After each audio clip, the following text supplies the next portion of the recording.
Come on, can you stop doing this?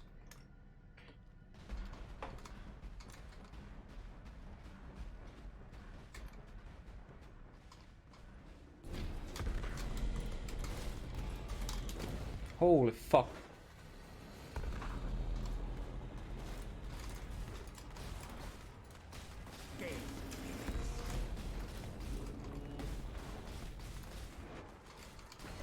That was so fucking close.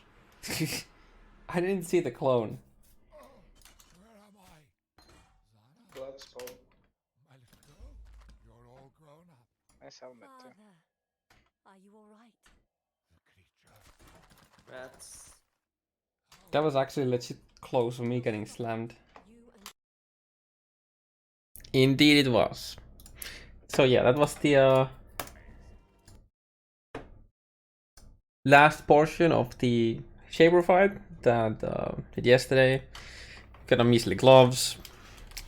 Melee roll. Yeah, hopefully getting some more Shapers done, maybe even today. But right now I'm working on actually just getting bonus from all the red maps, because I've decided that I'll just go full completion. Maybe remove the 15s and then have shape T15s. Maybe that's something maybe could maybe do. But yeah, I have an underground Sea Eldered. The reason behind doing full completion after all the other plans is that strongholds are bugged, basically. So in the patch notes, there was a mention that strongholds no longer spawn away from Elder influence, and that was unintended. But what that patch note mention refers to is when you have Elder influence that consists of less than 7 maps, Shaper can randomly spawn influence anywhere in the Atlas. As you can see, it's nowhere right now because my Elder influence is more than 7 maps, and the code behind stronghold spawns is that when a random Shaper influence spawns, so not something that you've brute force. So if I were to run Coral Ruins and it switches back to Shaper influence because it's adjacent to Shaper influence, that cannot be a stronghold. But the random spawn, so if I were to run the Coral Ruins and then this turns into Shaper influence map, well, it can be a stronghold. So what the change that they made does is, if you have the influence at less than 7 maps, the random influence maps elsewhere, like away from your Elder influence, can never be strongholds. But what it doesn't do is that, so after you do the initial 8, so 1 in each quadrant of the yellow maps, and after you complete that in the corresponding quadrants, it just jumps into the red quadrant, like red tiers of the same quadrant, and after you've done 4, 1 in each quadrant, then they can start spawning normally. And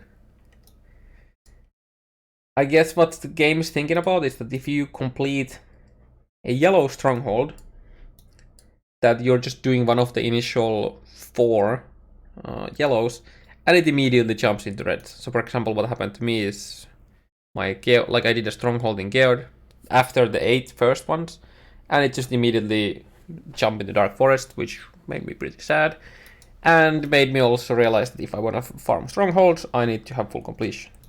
Strongholds are really strong. I actually want to do them, so that's what I'm gonna do. So I'm basically gonna do full completion, if not full, at least a very, very high completion, especially on the red tiers. And I might remove some, like a tier in yellow maps and make like a speed farmer MF or something like that for the low to mid tier maps, for very few reasons. Farming chaos through an ID chaos recipe, well, so hopefully some uniques. The Syndicate, which I haven't still got to fight the mastermind yet, is actually extremely slow to progress to. If you're if you're not like blasting through maps at like light speed. So for example, I'm moving influence. I'm actually probably not gonna do this elder fight. Let him just, you know, get away eventually. We'll see. Maybe I'll do it and hope for a nice Watcher's Eye. I'm not sure. But yeah, so the Syndicate is actually really slow to progress if you're not blasting through content like crazy. But some people are doing, you know, the low tier, they're doing like the offshore farming or something like that. But I don't really like farming in non-map areas, especially with the fact that Sulfide. Speaking of which, can we get like a mention that this is like a Nico and this is Sana, that this is Incursion and this is Peace Jury, please? You know, in here we already have that for strongholds. We have it for the influenced maps, like the occupied by enslaver, eradicator, etc. So that would be really nice. I guess we're gonna get it eventually. But yeah, so you don't get any Sulfide in like non-map areas, and even in like low tier maps you don't really get much. Which brings to me to another reason why I kind of want to do the lower to mid tier map speed farmer is farming mines for fossils. So you can just farm like mid tier content. You get enough Sulfide that you can just blast through low level delves like these, because the Sulfide cost is quite low. So you can just like blast through these and actually like destroy the walls and everything like that. I kind of want to test like an actual just fossil farming where I'm just like, for example, running from here to here. It's a bad example because it doesn't actually work because the distance here is too long. But like this, for example, is a really long path that you could farm fossils with. But they nerfed it. I don't know how much they nerfed it. I haven't tested it and I haven't heard many people actually try it. I might do it a bit in hardcore, like hardcore permanent trade league, where I have my fossil farmer from the last league to test how it goes before I actually make a build just for this. But either way, the low to mid tier map farmer can just like run sideways and destroy all the walls very easily. And speaking of that build, here's a sneak peek of what I am planning to do, and that is not a Deadeye. Surprisingly, everyone who plays a bow build just usually kind of just goes Deadeye, because gathering wins and then getting chain from Recox set. But what I think is gonna be better for this league, especially in hardcore, is getting the survivability. So that'd be a Slayer, Pathfinder. As you can see, I have like 188 life, like percentage life on this setup right now. It's a face aggro. Point blank is a question mark, but I think having single target damage is pretty important. And if your build can't kill shit that is not next to you with point blank, well then you're kind of lacking damage.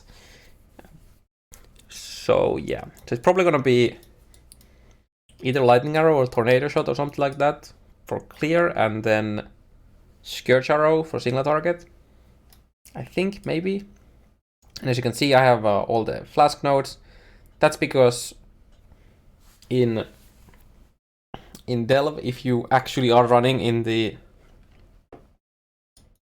areas without killing too much shit, then you kind of want to have flasks filling up.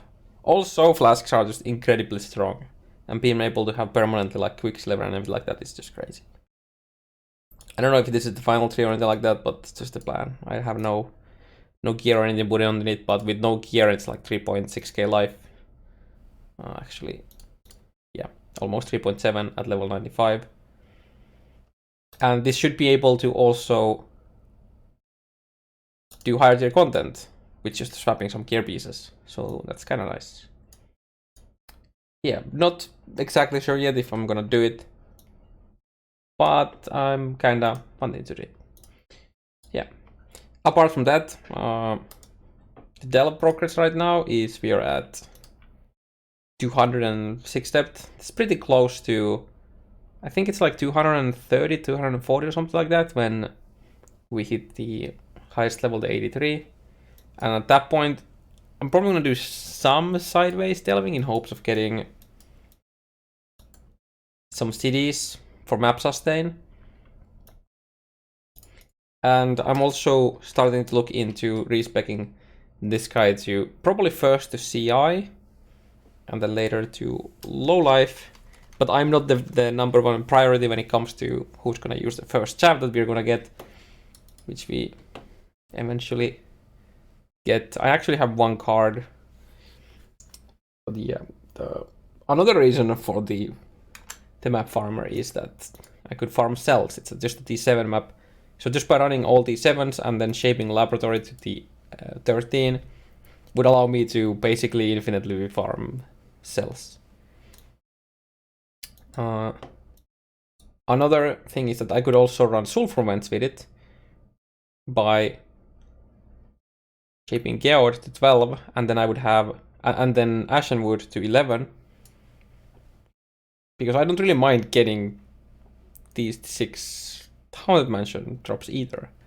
So that way I would be farming like sulfur vents, mainly for the div card for the corrupted unique jewel, because there's a lot of unique jewels we could use, and then cells.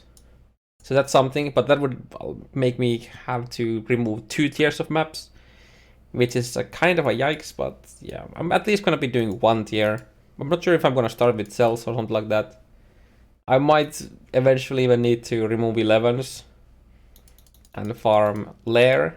That would be having lair usually only T11, and then eldering your castle ruins to T16 to remove that from the drop table as well. And then you would have to remove T12s. That's a lot. That's a lot of sextants. So I don't know if I'm gonna do that. I think the more feasible option is to actually elder layer to T16 and just run it with a group. Maybe on like remove the maps at that point and layer for the obviously what the Rickwald's quills, the quiver that makes your arrows fork, and that's just such a strong clear quiver.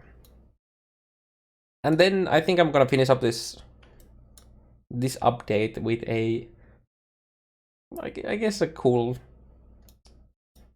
knowledge bomb, and that is regarding to the objectives.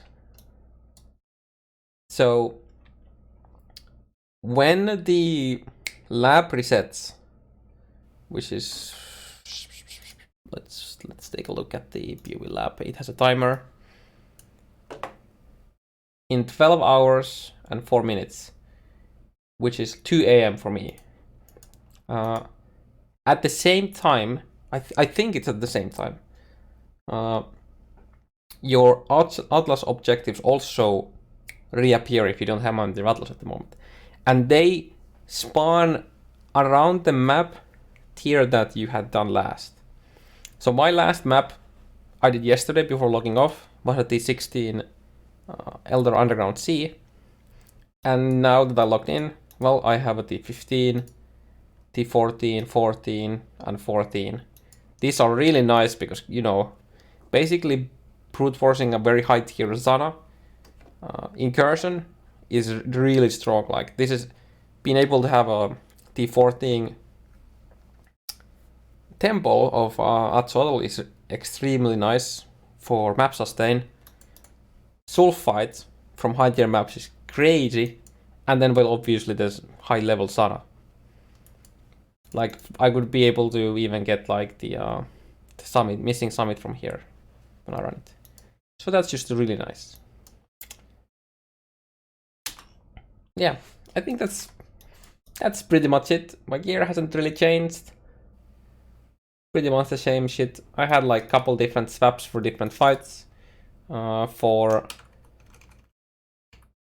the Phoenix, I used just 5-link lore weave because not being reduced by on your maximum resistances is extremely useful against Phoenix, even though I have enough damage to just basically not give a fuck about the fight.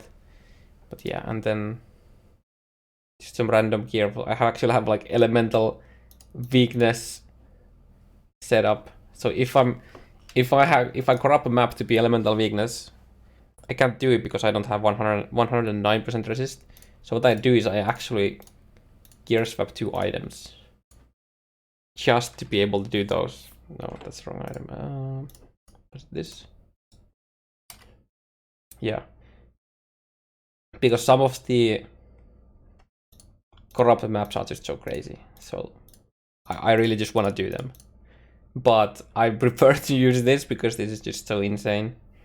This is actually my only source of cold damage right now. And it has the place additional mine. I will eventually, I think when I go CI/low life, I will start using, where the fuck are they?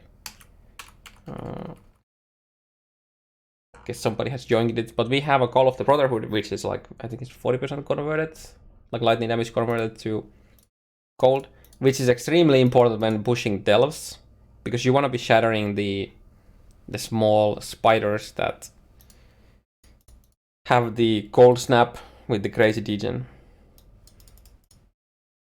But yeah, probably not sure if today or tomorrow, but definitely during the next week I will absolutely start leveling the next character, whether it be the farm, like the MF farmer, or a cast on crit, because we finally found Cospris Malice. I don't think I have it, but somebody has it. Somebody has it somewhere in their stash. And then, speaking of that build, planning to maybe farm the Lion Eyes, the Lion card, and then returning it with a low level character to give you a low item level item, and then hope you get the shield, and then Ancient Orbit into a Leukocyte, which is the your hits can't be evade. And then I would have a 3-link on the shield. It would probably be Glacial Cascade or Ice Snow or something like that. I don't know. I would probably test around different builds, like skills, and then have a 6-link cast on crit. That's definitely something I wanna play around at some point. I wanna go back to the nice cast on crit Cyclone. It's been a while since I played that build. And apparently we have Aegis Aurora. And we have a couple Hoas, so I think somebody's gonna do a Hoa cultist soon enough. Yeah. Gonna see you guys in probably a couple days.